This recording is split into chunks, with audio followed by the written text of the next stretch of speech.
Welcome back, everyone. Today is the day. Welcome to the third annual Tamer's Favorite Bowling Balls of the 2021 and 2022 season. And as I did last year, I will stick with the arsenal creation methodology to talk about my favorites. This way, it makes it a little easier to follow. If you haven't watched the Arsenal Building 101 video that I put out recently, please do go ahead. I think it's crucial to help you understand how I'm going to frame this out. All right, so now we move on to the mid-control category. And this category has some amazing balls in it with a huge variation of shapes and materials that actually fit in here. Big cores, small cores, solids, hybrids, pearls, urethane, this slot is surprisingly hard to fill for me on a given night because of that, but you could say easy to fill because we have several good balls that fit here. Ultimately, you should put the ball you like most in here.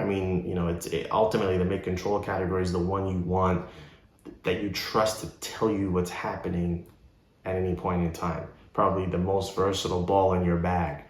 That's the one you slot here. So, I'm probably going to preface by saying, some are going to love me, some are going to hate me in terms of how I categorize this group. But let's get into it. Number four is the Motive Venom Shock. Are you shocked with that? You knew it was going to be on the list. This is a ball that I always had on standby for the slot, but doesn't always make the bag. And part of the issue is that it really likes surface for me. And with surface, the ball is simply bigger and more angular than I want sometimes in the slot. So it's a little weird. It actually kind of theoretically can push it almost to the strong control category. And I don't like confusing my bag. So, but it's always there. I know, blasphemy, but hey. So the number 3 ball is the Rotogrip Rubicon UC3. Yes, a pseudo-urethane ball in the mid-control slot. Again, another ball that's, I would say, always on standby for me for this slot, but comes with only if I want a touch slower motion down lane than the Venom Shock. This ball is way stronger than any other urethane ball I've seen and really rolls much more like a control reactive than a urethane ball.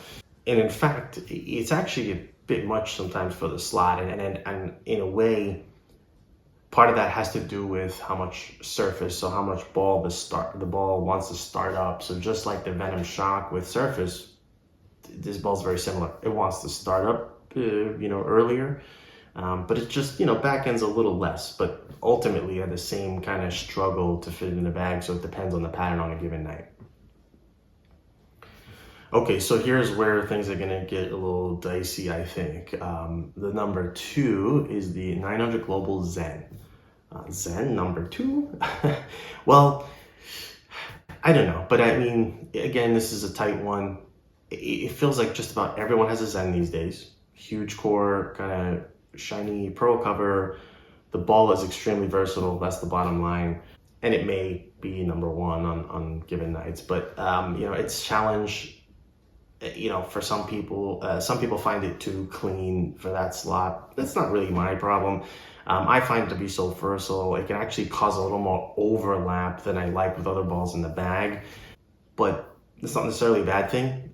Means like you may stay in it longer or start with it sooner. So again, not necessarily a bad thing, but sometimes cause a little confusion. Yes, it's like I said, I think it's weird to punish a ball for being too versatile, but I've talked ad nauseum in other reviews how good of a ball this is. So I won't try to justify the spot any further. I'll just move on to my number 1. And would you be surprised to find the Motive Blue Coral Venom as my number 1 for the mid-control slot? Well, look, I guess I'll say you really shouldn't, and I'll explain why. It has an ASIM version of the Shock gear core. Doesn't mean much to me that it's ASIM on paper. Still rolls like it's the gear core does. Instead of the Shock Solid cover though, it has a hybrid with 4000 grit. And so whereas the Venom shock can be a bit too strong and angular due to keeping the surface fresh, the Pearl with that finish in the blue coral cover gives it some length that, you know, I use a little to a little better effect in this slot. You know, it kind of helps separate it a bit more from the strong control, which the shock can kind of approach, as I mentioned. With that said, you know, the blue coral also has the necessary back end to fit this benchmark slot really nicely. So that's my number one. That's the one I'm you know, pulling out more often. What I will say is this: all 4 balls are around for me, and I do bring different ones on different days depending on the sport pattern and the relationship to the rest of the bag I'm creating for that night. And the characteristics being so different between them makes it pretty easy to pick which one I want to bring on any given night.